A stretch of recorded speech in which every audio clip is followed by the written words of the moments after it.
നമസ്കാരം. ഗാസയിൽ ഇസ്രായേൽ നടത്തിയ ഷില്ലാക്രമണത്തിൽ ഒരു കുടുംബത്തിലെ 11 പേർ കൊല്ലപ്പെട്ടു. വടക്കൻ ഗാസയിലെ സീതൂൺ മേഖലയിലാണ് സംഭവം.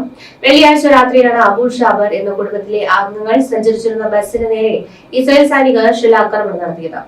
ഗാസയിൽ വെടിനിർത്തൽ നിലവിൽ വന്നതിന് പിന്നാലെ തങ്ങളുടെ വീട്ടിലേക്ക് മടങ്ങുകയായിരുന്ന കുടുംബമാണ് ഇസ്രായേൽ ആക്രമണത്തിൽ കൊല്ലപ്പെട്ടതെന്നാണ് റിപ്പോർട്ട്. അബൂ ഷാബർ എന്ന കുടുംബത്തിലെ അംഗങ്ങളാണ് കൊല്ലപ്പെട്ടതെന്ന് സിവിൽ ഡിഫൻസ് വക്താവ് മഹ്മൂദ് ബസാൽ AFP-യോട് പ്രതികരിച്ചു. മറ്റൊരു സ്ത്രീകളും കുട്ടികളും ഉൾപ്പെട്ടിട്ടുണ്ട്. കുടുംബത്തെ ഇല്ലാതാക്കിയതിൽ ഇസ്രായേലിനെ ന്യായീകരിക്കാവുന്ന ഒരു കാരണവുമില്ലെന്നാണ് ഹമാസ് നേതൃത്വത്തിന്റെ പ്രതികരണം. വെള്ളിയാഴ്ച രാത്രിയിലാണ് ഇസ്രായേൽ ടാങ്ക് ഷെൽ ബസിന് മേൽ പതിച്ചത്. 8 ദിവസങ്ങൾക്ക് മുൻപാണ് ഇസ്രായേൽ ഗാസയിൽ വെടിനിർത്തൽ പ്രഖ്യാപിച്ചതും സൈനിക പിന്മാറ്റം ആരംഭിച്ചതും. വെടിനിർത്തൽ ധാരണയ്ക്ക് ശേഷം ഇസ്രായേൽ സൈനികർ ഭാഗമായ ഏറ്റവും മാരകമായ ആക്രമണമാണ് സൈതൂൺ മേഖലയിൽ ഉണ്ടാക്കിയതെന്നാണ് പുറത്തുവരുന്ന വിവരം. വെടിനിർത്തൽ ധാരണയ്ക്ക് ശേഷം ഇസ്രായേൽ സൈനികർ ഭാഗമായ ഏറ്റവും മാരകമായ ആക്രമണമാണ് സൈതൂൺ മേഖലയിൽ ഉണ്ടായതെന്നാണ് പുറത്തുവരുന്ന വിവരം. അതേസമയം ഇസ്രായേൽ സൈന്യത്തിന്റെ അധീനതയിലുള്ള മേഖലയിലേക്ക് എത്തിയ ബസിനു നേരെയാണ് തങ്ങൾ ആക്രമണം നടത്തിയതെന്നാണ് ഇസ്രായേൽ സൈന്യത്തിന്റെ വിശദീകരണം. സംശയാസ്പദമായ സാഹചര്യത്തിൽ കണ്ട ബസിനു നേരെ വെടിയുതിർക്കുകയായിരുന്നുവെന്ന് IDF പ്രതികരിച്ചു. ഗാസയിൽ വെടിനിർത്തൽ നിലവിൽ വന്നുവെങ്കിലും ഗാസ മുനമ്പിന്റെ പകുതിയിലധികം മേഖലകളിലും ഇസ്രായേൽ സൈനികർ ഇപ്പോഴും തുടരുകയാണ് എന്നാണ് റിപ്പോർട്ട്.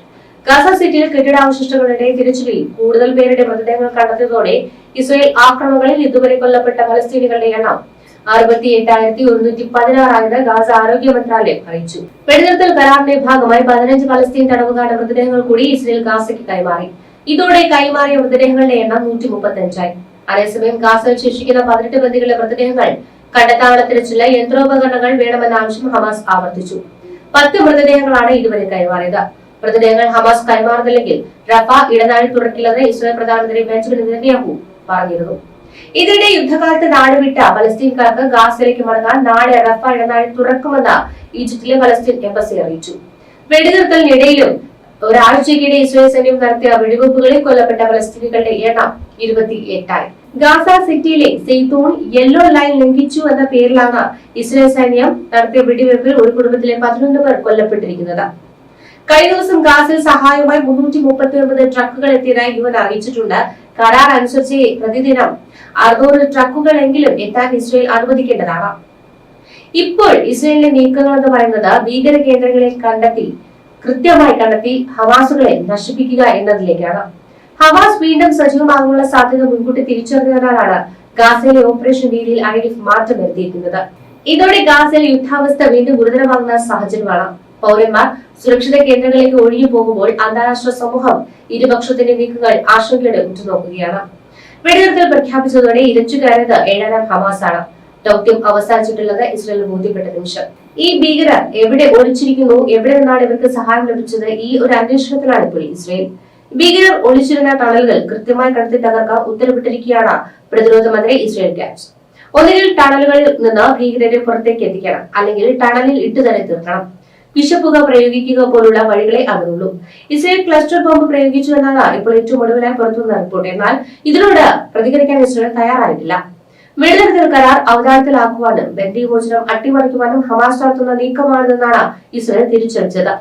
വെടിനിർത്തൽ ധാരണ ഹമാസ് ലംഘിച്ചാൽ പോരാട്ടം പുനരാരംഭിക്കാൻ ഇസ്രായേൽ അനുമതി നൽകുന്നത് പരിഗണിക്കുമെന്നാണ് US പ്രസിഡന്റ് ഡൊണാൾഡ് ട്രംപ് പറയുന്നത്. ഞാനൊരു വാക്ക് പറഞ്ഞാൽ ഇസ്രായേൽ വീണ്ടും ആ തെരുവുകളിലേക്ക് ഇറങ്ങും. ഹമാസ് നിരായുധീകരണം നടപ്പാക്കണം. ആ ഉദ്യമത്തിൽ ഇസ്രായേൽ എല്ലാ പിന്തുണയും നൽകും. ഹമാസിനെ ആയുധമുക്തമാക്കാൻ US സൈന്യത്തിൽ ആവശ്യമില്ല എന്നാണ് ട്രംപ് പറഞ്ഞത്. 2 വർഷമായി തുടർന്ന യുദ്ധത്തിലെ അവസാനം കുറിച്ച് ഇക്കഴിഞ്ഞ 13-നാണ് ഗാസ സമാധാന കരാർ ഒപ്പിട്ടത്.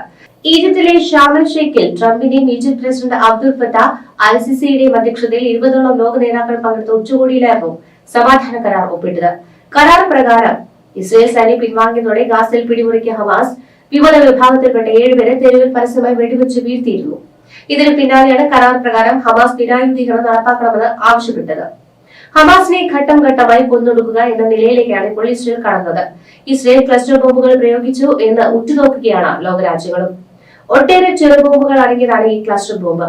ഇത് കരയിൽ നിന്നോ സമുദ്രോപരിതലത്തിൽ നിന്നോ ആകാശത്തു നിന്നോ പ്രയോഗിക്കാം. ലക്ഷ്യത്തിലെത്തും മുൻപ് പൊട്ടി ഉള്ളിലുള്ള ബോംബ്ലെറ്റുകൾ പലയിടത്തായി വീണ് പൊട്ടിത്തെറിക്കും. വലിയൊരു പ്രദേശത്ത് ഭീകരമായി നാശനഷ്ടമുണ്ടാക്കാൻ ഇതിന് കഴിയും. ഒരു ക്ലസ്റ്റർ ബോംബിൽ 2000-ഓളം ബോംബ്ലെറ്റുകൾ വരെ ഉണ്ടാകാറുണ്ട്. ആക്രമണത്തിന് ശേഷം ഈ ബോംബ്ലെറ്റുകളിൽ 40% വരെ പൊട്ടാതെ അവശേഷിക്കുമെന്നതും വലിയ ഭീഷണിയാണ്.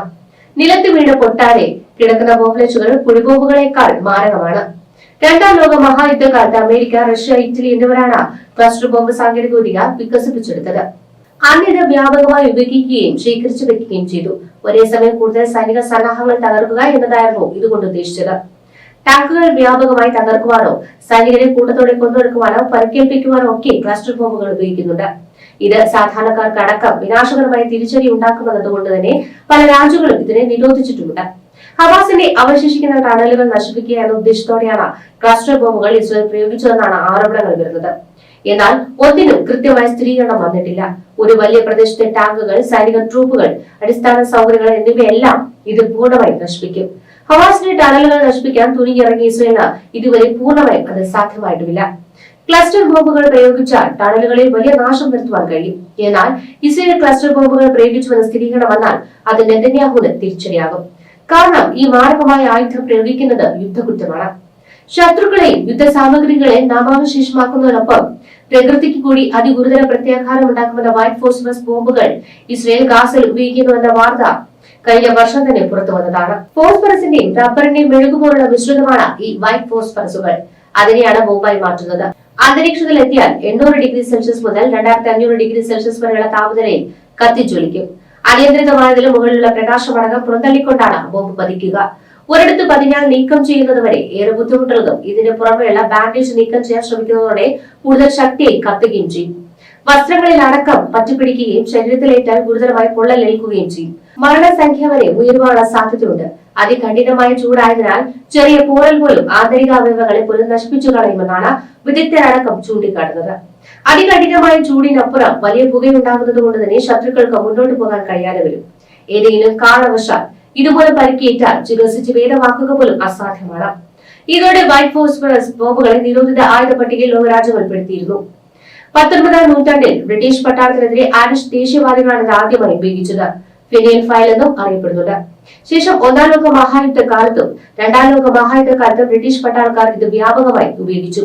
രണ്ടാം ലോക മഹായുദ്ധത്തിന് ശേഷം വൈറ്റ് ഫോസ്ഫറസ് സ്ഫോടക വസ്തുക്കളെ വില്ലി പീറ്റർ എന്നുമാണ് വിളിക്കാൻ തുടങ്ങിയത്. പീരങ്കികളും റോക്കറ്റുകളും ഗ്രനേഡുകളുമായി ഉപയോഗിക്കാനാകുന്ന പലതരത്തിലുള്ള പ്രത്യേക ബോംബുകളും നിർമ്മിക്കപ്പെടുകയുണ്ടായി. 1920കളിലെ ഇറാഖ് യുദ്ധകാലത്തും ഇത് വ്യാപകമായി ഉപയോഗിച്ചിട്ടുണ്ട്. വിയറ്റ്നാം യുദ്ധകാലത്ത് അമേരിക്കൻ പട്ടാളവും 1ഉം 2ഉം, ചെച്ചൻ യുദ്ധകാലത്ത് റഷ്യയും ഈ വിനാശകരമായ ബോംബുകളെ ആശ്രയിച്ചിരുന്നു. തുടർന്ന് ഇങ്ങോട്ട് അമേരിക്കൻ ഇറാഖ് യുദ്ധം, ലബനൻ യുദ്ധം, ഗാസ യുദ്ധം, US താലിബാൻ സംഘർഷം, നാഗർണോ കരാബാഖ് യുദ്ധം എന്നിവയിലെല്ലാം വൈറ്റ് ഫോസ്ഫറസ് ബോംബുകളെ വ്യാപകമായിട്ട് ഉപയോഗിച്ചിട്ടുണ്ട്. ഇത് വലിയ ആൾനാശങ്ങൾക്കും പരിക്കിനും വഴിവെക്കുകയും ചെയ്തു.